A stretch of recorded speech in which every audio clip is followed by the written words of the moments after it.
할렐루야. 우리 이렇게 고백해 볼까요? 예수님 사랑합니다. 예수님 주님을 따라갑니다. 예수님 포기하지 않겠습니다. 아멘. 우리의 신앙은 우리의 결단과 믿음의 고백에서 출발합니다. 예수님을 나의 구세주로 영접하고 함께 살아가는 삶. 어떻게 보면 그 마음이 변하지 않는 한 가지의 방향을 우리에게 보여주고 있습니다. 그래서 신앙은 고집스러운 면이 있지요. 그래서 누가 뭐래도 그 생각과 그 결심을 포기하지 않는 결단들이 나타나 있습니다. 근데요, 신앙은 고집이라고 말하는 것보다는 자신감이라는 단어가 더 적절한 것 같습니다. 이 세상에서도요, 많은 리더십을 얘기할 때 성공한 사람들을 볼 때 고집스러운 사람, 자신의 목표와 방향을 놓치지 않고 열심히 그 타겟, 자신의 골을 향해서 달려나가는 사람을 갖다가 리더라고 얘기하고, 많은 성공한 사람들의 공통점 가운데에 그 고집스러운 그리고 포기하지 않는 그 자세가 있습니다. 그 모습만 보게 되면 사도 바울도 마찬가지인 것 같습니다. 그는 돌에 맞아가면서도 예수님을 증거한 일을 포기하지 않습니다. 돌에 맞아서 거진 죽게 되었던 그 사람이 간신히 살아나서 조금 건강을 회복한 다음에 다시 어디로 갑니까? 자기에게 돌을 던진 사람들에게 다시 돌아가잖아요. 포기하지 않습니다. 고집스러운 사람이죠. 그런데 그 고집 속에는 무엇이 있냐면 예수님이 나를 붙잡고 계시다라는 그 믿음이 있는 것이죠. 나의 사명은 다시 돌아가 복음을 증거하는 것이다라는 분명한 사명의식이 있기 때문이죠. 하나님께서는 나를 포기하지 아니하셨다라는 확신이 있기 때문에 사도 바울은 돌에 맞았던 그 장소, 나를 죽이려고 하는 그 사람들에게 다시 돌아갈 수 있었다는 것입니다. 그런 돌아오는 과정 가운데 이제는 지난주에 사도 바울이 1차 선교 여행을 마치고 안디옥으로 돌아오는 것을 보게 되었습니다. 그가 안디옥으로 돌아왔을 때는요, 좀 휴식의 시간도 되었고 선교 가운데에 나타나신 하나님의 은혜를 간증하고 보고하는 일들을 했다고 얘기했죠. 선교 여행 가운데에 나를 죽이려고 했던 많은 어려움도 있었지만 그 어려움은요, 어디 있었던 것입니까? 우리 안에 있었던 것이 아니라 바깥에 있는 유대인들이었어요. 그 유대인들이 그 지역의 사람들을 갖다가 부추겨가지고 그들이 바울을 죽이려고 했던 것이죠. 위험과 어려움이 바깥에서 자기에서 안으로 들어왔다면 안디옥에 왔을 때는요, 조금 더 상황이 달라졌습니다. 전에는 소위 선교 여행 가운데에 위험한 것이 밖에 있었다면 이제는요, 그 위험한 것들이, 그 싸움들이 바깥에 있는 것이 아니라 안디옥 교회 안에 생겼다라는 거예요. 위험이란, 싸움이란 것이 바깥에만 있는 것이 아니라 우리 교회 안에도 있을 수 있다는 것이죠. 그것을 볼 때에 사도 바울이 어떻게 대처하고 있는지, 오늘 사도행전 15장에서는 어떠한 모습으로 그 안디옥 교회가 드러나는지를 말씀을 통해서 알기 원합니다. 신앙은 고집이 아니라 자신감인데요, 첫 번째, 내 주장을 하는 고집스러운 사람들이 등장을 합니다. 어떤 고집스러운 사람들이냐면 15장 1절 말씀을 보게 되면 어떤 사람들이 유대에서 안디옥으로 와서 이방인 형제들에게 모세가 가르친 풍습대로 할례를 받지 않으면 여러분은 구원을 받을 수 없습니다 라고 가르쳤다라고 얘기해요. 예루살렘 위쪽에 있었던 안디옥 지역에 다른 그리스도인들이 예루살렘에서 위로 안디옥으로 왔다는 거예요. 그리고 그 안디옥에서 뭐라고 가르쳤다? 예수 믿는 사람들은, 하나님을 믿는 사람들은 할례를 받아야 됩니다. 모세의 율법에 따라서 할례를 받지 않으면 그들은 하나님을 믿는 사람으로서 자격이 없습니다 라고 얘기하고 있는 거예요. 하나님의 말씀을 안 믿자라는 것이 아니라 하나님의 말씀을 믿자, 모세의 오경의 율법을 지켜야 한다 라고 얘기하고 있어요. 그들은 예수 그리스도로 말미암아 구원받았음에도 불구하고 아직 내가 무엇을 지켜서 의로워지는 사람으로 착각을 하고 있어요. 그래서 자기가 여태까지 믿어왔고 교육받아왔던, 어렸을 때부터 하나님의 말씀을, 율법을 교육받았던 그 지식을 가지고 지금 예수를 믿는 그리스도인들에게 뭐라고 하신 거예요? 믿음이 아닌 율법으로 얻는 구원을 얘기하고 있는 거예요. 그들의 생각과 그들의 생각 패턴은 바뀌어지지가 않았다는 것이죠. 그래서 자기가 알고 있는 그 하나님에 대한 지식을 가지고 고집스럽게 자신의 생각들을 주장하고 있다는 것입니다. 근데 이 말씀을 보게 되면 한 가지 우리가 깨달을 수 있는 것이 있는데, 그것은 뭐냐면 이들은 하나님의 말씀을 지키자라고 얘기해요. 좋은 것이죠. 나쁜 것 아니죠. 지켜야죠. 그런데 다시 보면 그 말씀을 내가 아직 지키지 못한 것들이 있다는 거예요. 오늘은 유월절을 지키고 오늘은 내가 하나님의 말씀을 지켰지만 내년에는요, 지금까지 지켜왔지만 내년에도 또 지켜야 돼. 내가 이만큼 지켰으니까 의로워진 것이 아니라 지금까지는 괜찮지만 내가 한 가지라도 어기는 순간 나는 의롭지 않다는 거예요. 아직 지켜야 될 말씀들이 너무나 많은 거예요. 다시 말하면 나는 이만큼 지켜왔다, 나는 이만큼 의롭다라는 것이 아니라 나는 아직 이만큼이 부족해요 라는 말이에요. 그죠? 하나님의 말씀을 잘 지키겠다라는 말이 나는 이만큼 의롭다는 말이기도 하지만 나는 의롭지 않아요, 나는 이만큼 했지만 아직도 너무나 모자라요 라고 얘기하는 그 율법의 한계, 부족함을 드러내는 말이 이 유대인들의 모습 가운데 발견될 수 있다는 것이죠. 근데 우리가 어떻게 하면 그런 지식이 아니라 하나님의 고집이 아니라, 우리의 고집이 아니라 하나님이 주시는 자신감으로 바뀌어질 수 있는가? 지지난주에 우리 청년부 전체 우리 청년들이 콜롬비아 파에 가서 정교인 체육대회를 했는데요. 체육대회 할 때 우리 청년들이 열심히 아주 뛰어서 아주 보기가 참 좋았습니다. 근데 그 모습 가운데 모든 체육대회 가운데 하이라이트가 있는데 맨 마지막에 하는 순서들이 있는데요. 그게 뭐냐면 줄다리기예요. 줄다리기. 어떻게 하는 거죠? 한쪽 편으로 힘을 다해서 막 자기 줄을 잡아당기는 거잖아요. 그리고 그 상대편도 지지 않으려고 서로 줄다리기 힘을 다하잖아요. 그런데 이 줄다리기 할 때 가장 많은 싸움이 뭔지 아세요? 가운데가 어디냐는 거예요. 그래서 심판이 시작하기 전에 이 가운데가 조금 이쪽으로 왔다라고 싸우는 거예요. 아니, 시작할 때 정 가운데에 되는데 조금 이쪽으로 왔어. 안 돼. 더 당겨주세요. 심판 여기 더 왔다니까. 그것 때문에 제일 많이 싸워요. 그죠? 줄다리기 할 때 정 가운데부터 시작을 해야지 그 가운데가 조금 옮겨져서 줄다리기 시작하면 불리하잖아요. 그런데 한번 보세요. 어린아이들이 줄다리기 합니다. 그리고 이 아이들과 여러분들이 줄다리기를 한다고 할 때 심판 가운데가 여기인데 애들 쪽으로 더 갔잖아, 이쪽으로 당겨 이렇게 고집할까요? 안 하죠. 내 상대방과 우리가 정말 힘이 비슷비슷하고 누가 이길지 모를 때는요, 가운데에 절 잘 맞춰야 된다고 막 고집을 부려요. 아니야, 이쪽이라니까, 아니야, 더 갔다니까. 싸우지만 우리 청년들이 조그만 유치부 아이들, 프리스쿨 아이들과 같이 줄다리기를 한다 했을 때에 이 문제 갖고 어디가 가운데라고 싸우진 않죠. 그죠? 이 유대인들도요, 왜 이렇게 싸우고 있는가? 자기 자신의 열등감이 있는 거예요. 내가 이만큼은 말씀을 지켰지만 뭐라고요? 내가 아직 말씀을 다 못 지켰다는 나의 불안함이 있어요. 내가 말씀을 지키려고 하지만 항상 실패하고 넘어지는 나를 알아요. 그래서 말은 할례를 받아야 됩니다, 율법을 잘 지켜야 됩니다, 하나님의 말씀을 잘 지켜야 의로운 사람입니다 라고 막 소리내고 고집을 부리겠지만 또 한편에 뭐다? 나는 말씀 잘 지키지 못했는데, 난 이런 죄가 있는데, 난 그것을 하지 못했는데, 난 정말 하기 싫은데, 할 수 없는데, 라는 이 두 가지가 충돌이 되고 있다는 거예요. 그래서 이 삶 속에는 고집이 있어요. 근데 어떤 사람이 자신감 있게 나올 수 있다? 힘이 있는 사람, 내가 그 아이들과 싸워서 충분히 이길 수 있다라는 사람은요, 고집 부리지 않아. 그래, 네가 원하는 대로 해. 내가 힘 있는 사람은 프리스쿨 아이들한테 정 가운데에 정확하게 놓자라고 율법적으로 따지지 않는다고요. 그래, 조금 더 니네가 멀리 가. 그래, 조금 더 가. 줄 수 있는 거죠. 왜요? 자신감이 있으니까요. 내가 힘이 있으니까요. 근데 힘이 없을 때는 고집을 부려. 그래서 내가 힘이 모자른다는 것을 알 때는 어떻게 하죠? 나를 도와줄 사람들을 갖다가 모아.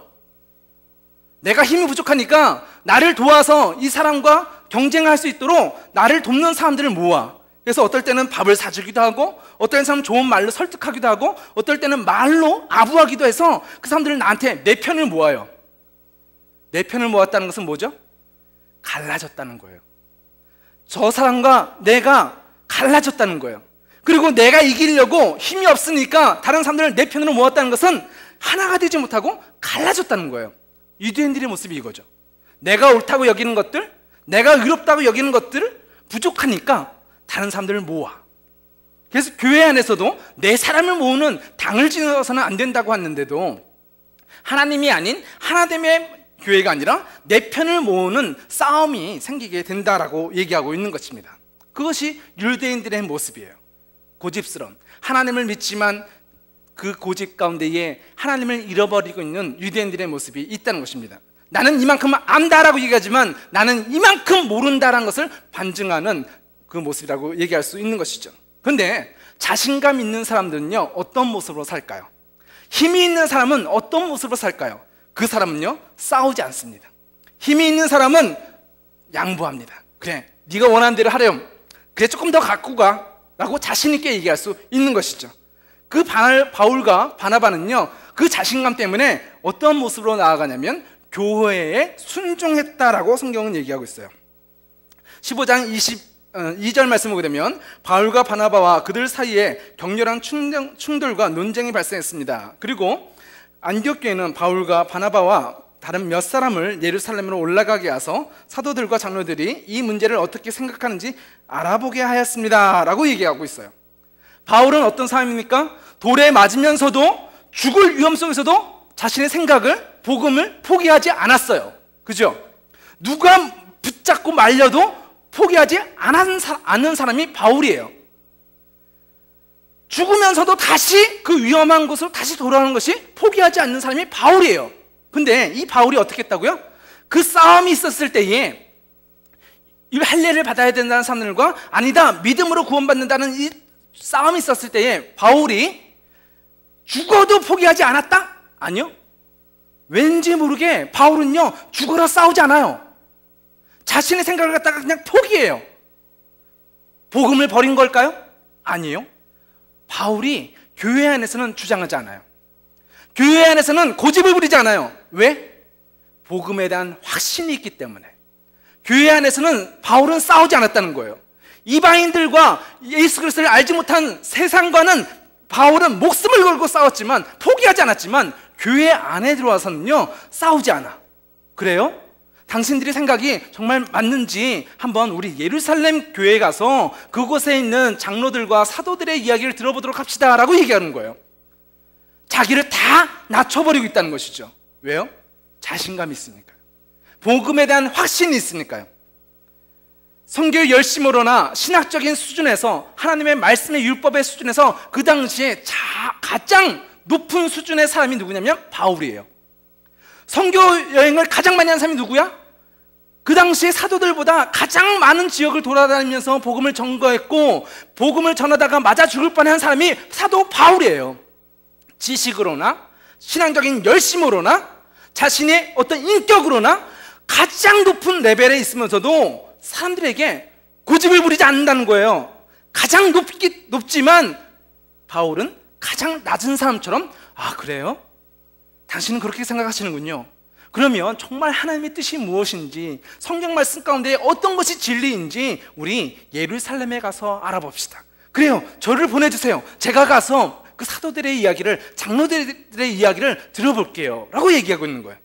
고집스럽지 않은 사도 바울의 모습이 드러나 있는 것이죠. 그는 자신이 갖고 있는 신학이나 경험이나 성령의 은사들을 가지고 교만하지 않았습니다. 겸손했어요. 낮아졌어요. 고집을 부린 것이 아니라 그들을 품었어요. 그것이 자신감 있는 사도 바울의 모습인 것이죠.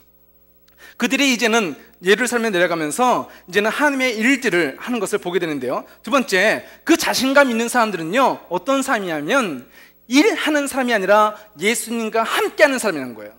사도 바울이 지금 무슨 일을 하러 가죠? 예루살렘의 사도들과 장로들이 의견들을, 신학적인 어떤 교리들을, 말씀을 세우려고 알아보러 가고 있어요.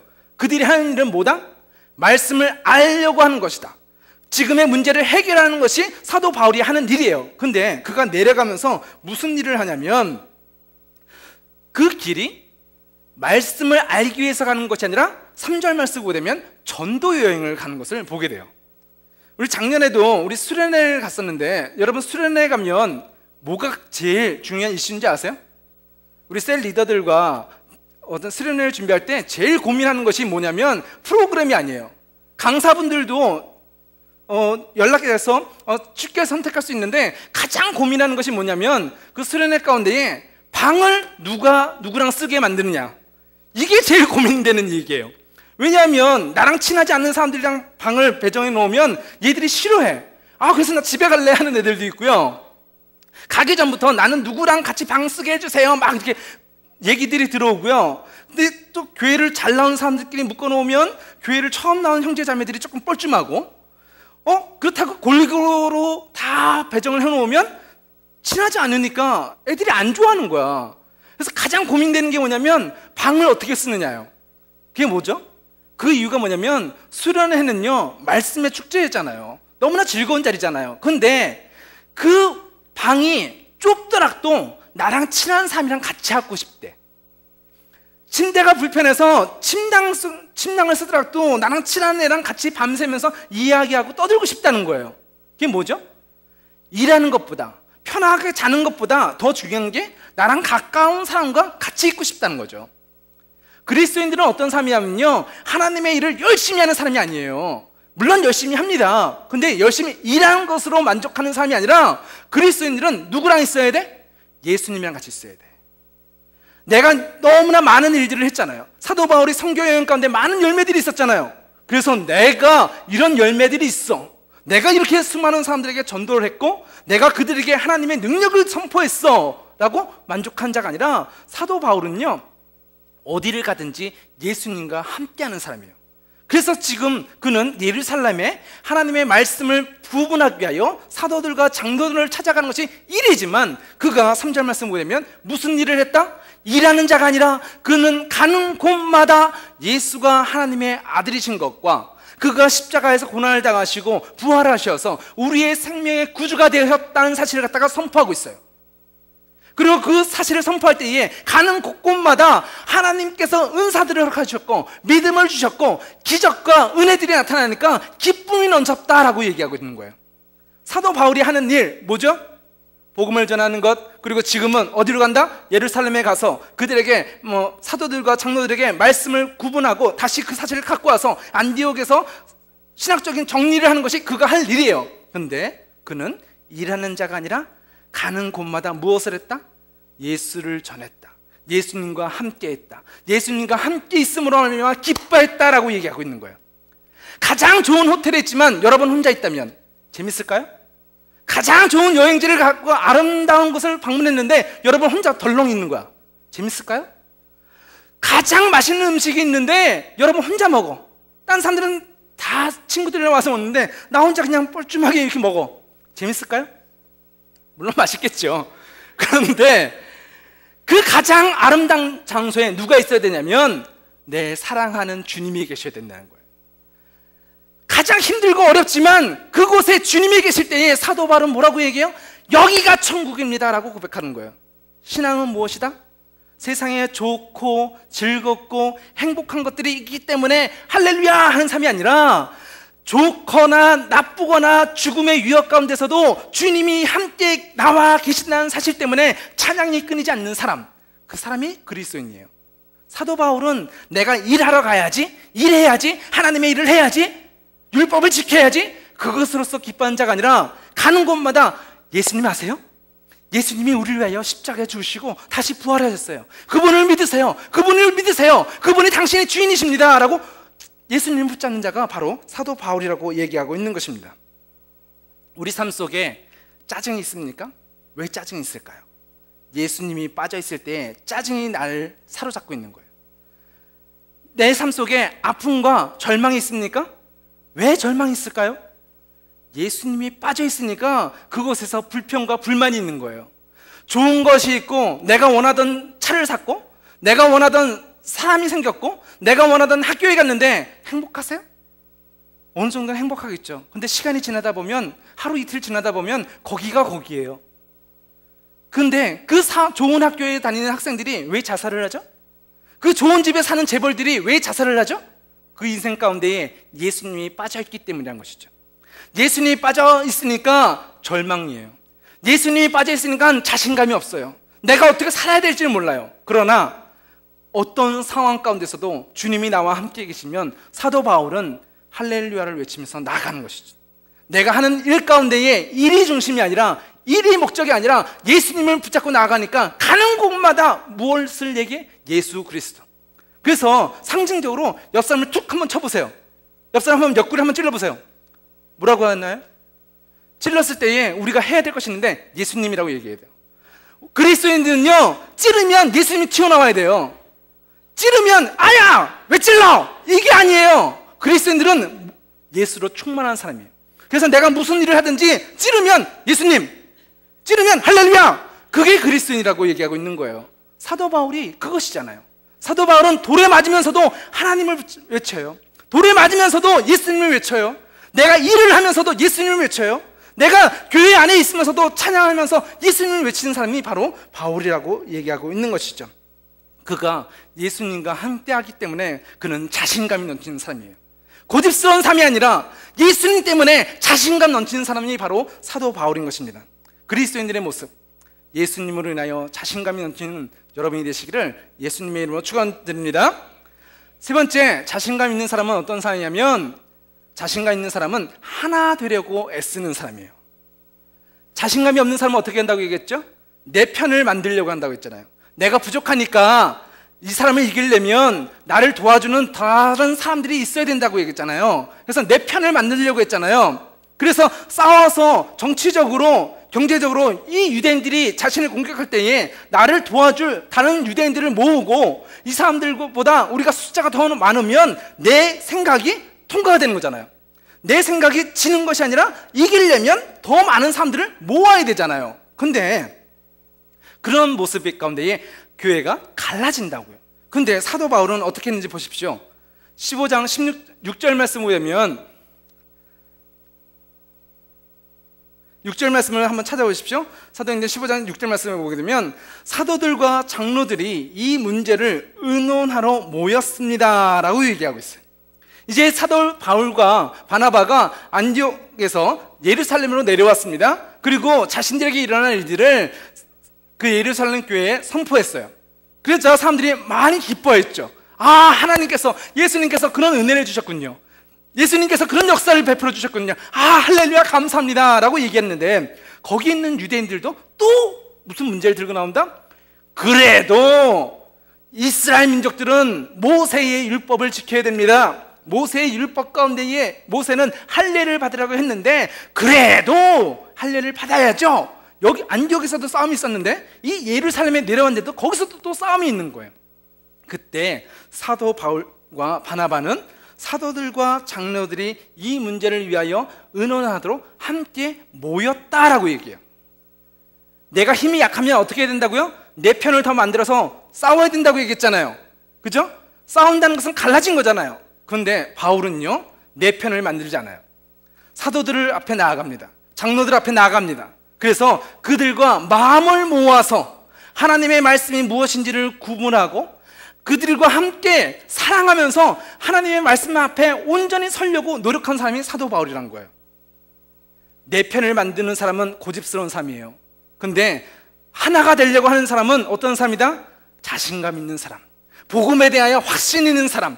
그래서 교회를 깨는 것이 아니라, 내가 믿는 대로 교회를 끌고 나가는 것이 아니라 하나님 앞에 겸손히 엎드려서 하나님께서 우리를 다스릴 수 있도록 엎드리는 겸손을 나타내는 사람이 복음에 자신 있는 바로 바울의 모습이라고 성경은 얘기하고 있는 것입니다. 그래서 우리 생각이 다를 때에, 말씀에 대해서 이해하지 못할 때에 우리가 해야 될 것은 무엇이다? 내 편을 만들어서 내 생각을 통과시키는 것이 아니라 겸손해야 돼요. 그 겸손이 사도 바울은 무엇을 했다? 하나 되는데 힘썼다는 거예요. 우리 청년부가 해야 될 일은 옳은 일을 만들어내는 것이 아니라 무엇이 옳다 그르다는 것을 분별해내는 것이 우리가 할 일이 아니라, 우리는 예수님의 이름으로 하나 되는 것이 우리가 해야 될 일이에요.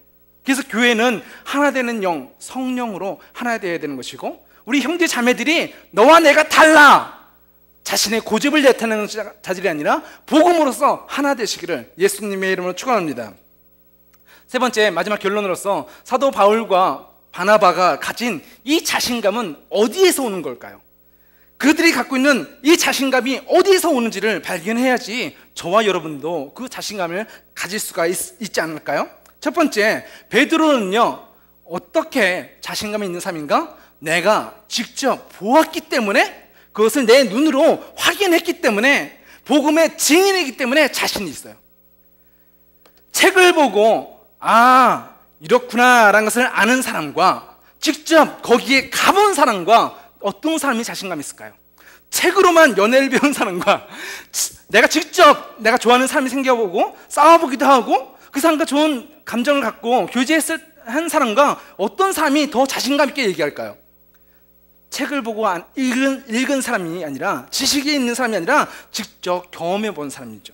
맛있는 요리책을 보고선 아, 참 맛있겠다라고 책을 본 사람이 아는 것이 아니라 진짜 먹어본 사람이 아, 그거 그 맛이야 라고 확실하게 얘기할 수 있는 거죠.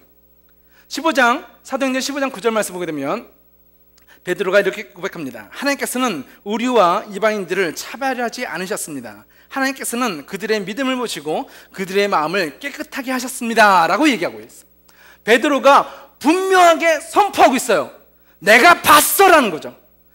하나님의 성령이 나를 어떻게 인도하셨는지, 그리고 고넬료 가정 가운데 그들 성령께서 어떻게 역사하셨는지를 내가 봤다는 거예요. 그것을 증거할 때에 담대할 수 있는 것이죠. 고집을 부리는 게 아니에요. 아예 할례 받지 말고 이제는 예수 믿었으니까 믿음이면 구원 받는다니까요. 아, 참 답답하네. 야, 이쪽으로 와봐. 이게 아니라 사도 베드로가 뭐라고요? 내가 하나님의 성령의 역사를 경험했습니다. 하나님께서 어떻게 하셨는지를 내가 보았습니다. 그래서 내가 보고 들은 것을 말하지 않을 수 없습니다 라고 얘기하고 있는 거예요. 베드로는 어부예요. 근데 이 예루살렘에 모여있는 사람들은 바리새파 사람들, 바리새인이었다가 예수를 믿게 된 사람들이었기 때문에 지식적으로나 신분적으로나 굉장히 높은 사람들이에요. 가장 똑똑한 사람들 앞에서, 교수들 앞에서 어부였던, 물고기 잡았던 베드로가 어떻게 그렇게 담대하게 얘기할 수 있을까? 말빨도 딸리는 사람이, 지식도 딸리는 사람이, 경험도 딸리는 사람이, 옷도 초라한 사람이 어떻게 이렇게 담대한 모습으로 하나님의 말씀을 선포할 수 있었을까? 그는 눈으로 하나님이 일하신 것을 봤기 때문인 거예요. 내가 봤으니까 담대하게 얘기할 수 있는 거죠. 왜? 내가 봤기 때문에 확신하는 거예요. 주님이 하셨습니다. 주님이 이방인들도 구원하셨습니다라고 담대하게 얘기할 수 있는 것이죠. 여러분들은 이런 경험이 있으십니까? 하나님의 말씀을 교회를 다니면서 배웠지만 그 말씀대로 살았을 때에 하나님께서 이렇게 역사하셨다라는 간증과 체험이 있으십니까? 체험을 쫓아가서는 안 되지만 믿음으로 살면 분명한 기적과 체험은 나타나는 거예요. 믿음으로 살기 때문에 기적을 받아 누릴 수가 있는 거예요. 근데 기적만을 쫓아가니까 그 신앙이 바닥으로, 이단으로, 세상으로 쫓아나가지만 하나님의 믿음으로 살면 믿음에는 분명한 역사와 능력이 나타난다라고 성경은 증거하고 있는 것입니다. 여러분의 삶이 지식적인 그리스도인이 아니라 하나님의 말씀을 믿음으로 알미암아 그 믿음으로 순종할 때에 베드로와 같이, 바울과 같이 하나님의 기적을 경험하는 삶이 되시기를 예수님의 이름으로 축원드립니다. 하나님의 기적을 체험한 사람은 자신감이 있어요. 하나님의 영광이 나와 함께한다는 사실을 아는 사람은 흔들리지 않아요. 어떤 두려운 상황 가운데도 포기하는 것이 아니라 하나님이 나와 함께 하시기 때문에 담대하게 싸우며 나아갈 수 있다는 것이죠.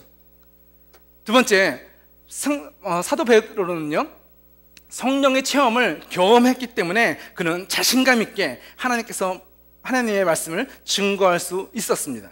7절 말씀 보게 되면 형제 여러분, 하나님께서 얼마 전에 여러분들 중에서 나를 선택하시고 이방인들에게 복음을 전하게 하셔서 그들도 이 복음을 듣고 믿게 하신 것을 여러분들이 아실 것입니다. 내가 하나님의 말씀을 증거할 때에 하나님께서는 우리에게 성령을 주셨고 똑같이 내가 복음을 전한 자들에게도 성령의 은사들을, 성령의 임재를 주셨습니다라고 선포하고 있는 것이죠. 하나님의 말씀의 지식, 예수 그리스도가 하나님의 아들인 지식도 있었고, 베드로는요 그 하나님의 아들의 이야기를 선포할 때에, 복음을 증거할 때에 성령께서 그들을 변화시킨 것을 눈으로 보았다라고 담대하게 선포할 수가 있는 것이죠. 그리고 베드로가 어떻게 이렇게 복음을 빼놓지 않고 담대하게 증거할 수 있었을까? 좀 떨렸을 텐데, 떨리면 내가 10가지를 준비했어도 프레젠테이션이 끝났을 때 5가지밖에 못할 때가 있잖아요. 그죠? 근데 베드로가 어떻게 이 이야기를 쫙 그 높은 사람들 앞에서 담대하게 얘기할 수 있었을까요? 그는요, 매일매일 이 이야기를 반복한 사람이기 때문에 그래요.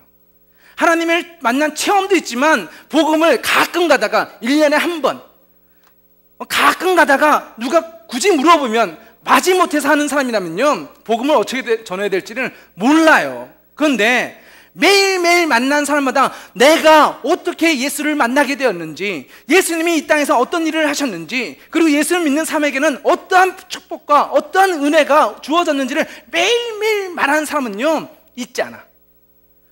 매뉴얼을 보고 1번부터 10번 있구나. 그럼 내가 오늘 얘기할 때 저 사람과 만나서 1번부터 10번까지 차례로 얘기해야지. 처음에는 어떻게 할까요? 보고 읽어야죠. 다 외우지 못하니까. 그래서 어떨 때는 보면서 얘기하고 근데 어떨 날은 이제 2-3가지 얘기하다가 잠깐 보고 2-3가지 얘기하다가 잠깐 보고. 근데 매일매일 반복하다 보면 어떻게 해요? 이 매뉴얼이 필요 없죠. 1달, 2달 계속 하다 보면요, 이 매뉴얼이 내 머릿속에 다 들어와 있어. 그래서 1번부터 10번까지 전에는 봐야지만이 기억나서 2번 빠뜨렸네? 다시 어떻게 돌아가지? 막 이렇게 되면 이제는 매일매일 복음을 전하다 보니까 1번부터 10번까지 빼놓지 않는 거예요. 사도 베드로가 말씀을 갖다가 어떻게 전했다? 날마다, 가는 곳마다, 만나는 사람마다 내가 만난 예수 그리스도, 예수님께서 내게 주신 그 은혜를 증거하니까 그 매뉴얼이 머릿속에 벌써 자리 잡고 있는 거예요. 하나님께서 우리에게 주신 은혜들이 그 머릿속에 심겨져 가지고 하나님께서 이런 은혜를 주셨습니다, 성령님께서 이런 역사를 주셨어요 라는 그 매뉴얼이 이 가슴에 가득한 거예요. 그러니까 그 높은 사람들 앞에서, 그 유대인들 앞에서 복음을 쫙 얘기하죠.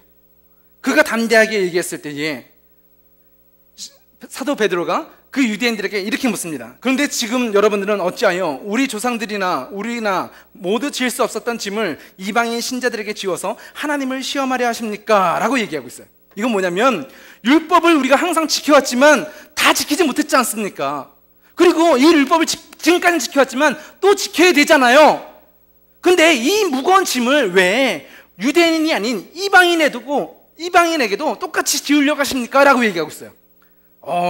신학적인 레벨이 대단한 거예요. 어부의 얘기가 아니에요. 물고기 잡는 사람의 얘기 수준의 얘기가 아니란 거죠. 이 율법을 잘 알고 있는 그 교수들 앞에서 율법을 갖다가 탁 치고 나가는 거예요. 당신들도 지키지 못하는 율법, 내가 할 수 없는 것들을 왜 사람들에게 억지로 지으십니까? 그 율법을 지킬 수 없기 때문에 율법의 완성자 되신 예수님이 오셨고, 예수님이 우리를 위하여 십자가에서 과거, 현재, 미래의 그 모든 율법을 완성하셨기 때문에 그분을 믿는 자는 영생을 얻게 되었지 않습니까? 그분을 증거해야지, 그 믿음을 우리가 전해야지 왜 율법을 전합니까? 라고 얘기하고 있는 거예요. 복음의 핵심을 갖다가 사도 베드로가 꿰뚫고 있고 그것을 그 유대인들 앞에서 증거하고 있는 모습을 보게 되는 것입니다. 11절 말씀을 보게 되면 우리는 그들과 마찬가지로 주 예수님의 은혜로 구원을 받는다는 사실을 믿습니다 라고 얘기하고 있어요. 예수 그리스도의 이름으로 날마다 승리를 맛본 베드로, 바울과 바나바가 그 사실을 유대인들에게 선포하고 있다는 것이죠. 그러자 그 이야기를 들은 온 무리가 잠잠해졌다라고 얘기해요. 하나님을 만난 체험이 있는 베드로의 그 간증에, 그 말씀의 선포에 유대인들이 잠잠해졌다라고 얘기해요. 고집부리던 그 사람들이 하나님의 말씀의 자신감으로, 말씀의 확신으로 선포하니까 그들의 목소리가 잠잠해졌다라고 얘기하고 있어요. 우리 마음속에 고집이 생기고, 우리 마음속에 불평이 생기고, 우리 마음속에 원망이 생길 때에 무엇이 선포해야 되냐면, 나는 그리스도인인가? 내가 예수 그리스도의 십자가로 구원받았는가? 그 질문이 다시 선포되어져야만 된다는 것입니다. 예수님의 피로 내가 구원받았다는 사실을 다시 리마인드하고 확인할 때에 우리 마음속에 원망이 자리 잡는 것이 아니라 감사가 흘러나오게 되고, 예수 그리스도의 피로 말미암아 내가 하나님의 자녀가 됐다는 그 은혜를 깨달을 때에 불평과 좌절과 원망이만 아니라 감격과 감사의 말이 다시 회복되는 줄 믿습니다. 사도 베드로가 이 이야기를 했을 때에 바울과 바나바는 하나님께서 이방인들 가운데서 그들을 통해 행하신 모든 기적과 표적에 대하여 이야기하였습니다라고 성경은 얘기하고 있는 것입니다. 나의 삶 속에 하나님께서 행하신 기적과 표적이 있는가? 하나님을 만난 증거가 있는가? 바울과 바나바는 나를 만나주신 하나님의 기적과 표적을 이야기했다고 얘기해요. 하나님께서 나를 만난 것을 간증했을 때에 세상의 고집들이 사그라들었어요. 나를 만나신 하나님의 그 체험을 증거할 때에, 하나님의 은혜를 선포할 때에 모든 불평과 원망이 사라졌다는 거예요. 여러분 삶 속에 하나님을 만난 기적과 체험이 넘쳐나시기를 예수님의 이름으로 축원드립니다. 그 기적과 표적을 경험한 사람이 자신감 있는 사람이에요. 공부를 잘하기 때문에, 돈이 많기 때문에 나를 도와줄 만한 많은 사람들이 있어서 자신감 있는 사람이 아니라, 그런 사람들은 고집스러워요. 그러나 나를 구원하신 예수 그리스도를 아는 사람은 자신감 있어요. 어떤 상황과 환난 가운데서도 예수 그리스도 한 분으로 승리하는 그 믿음에 담대한 사람이 되어지는 것이죠. 지식은 우리를 고집스럽게 만들지만 하나님을 만난 체험은 우리로 겸손케 합니다. 말은 싸움을 일으키지만 우리의 겸손으로 엎드려질 때에 하나님의 능력이 그 겸손한 자를 통하여 드러나게 되는 것입니다. 거짓은 사람 사이를 갈라놓고 사람을 죽이지만, 하나님의 능력은 죽은 자를 살리시는 하나님의 기적을 가져오는 것이죠. 사람의 열심은 거짓될 때도 있고 쓰러질 때도 있지만, 하나님의 능력은 언제나 동일하게 역사하시는 하나님의 은혜인 것입니다. 십자가가 바로 그 사실인 것을 대변하시죠. 2000년 전에 인간을 구원하신 십자가의 능력이 오늘도 예수 그리스도를 구주로 고백하는 자들에게 동일한 능력으로 오늘 밤 역사하여 주실 것입니다. 오늘 예수를 만남으로 말미암아 여러분이 자신감이 회복되어지기를 예수님의 이름으로 축원합니다. 그리고 그 자신감을 가지고 학교로 가서, 가정으로 가서, 직장에서 예수 그리스도의 승리를 선포하는 이 바울과 바나바, 이 베드로의 간증이 여러분의 간증이 되시기를 예수님의 이름으로 축원합니다. 기도하시겠습니다.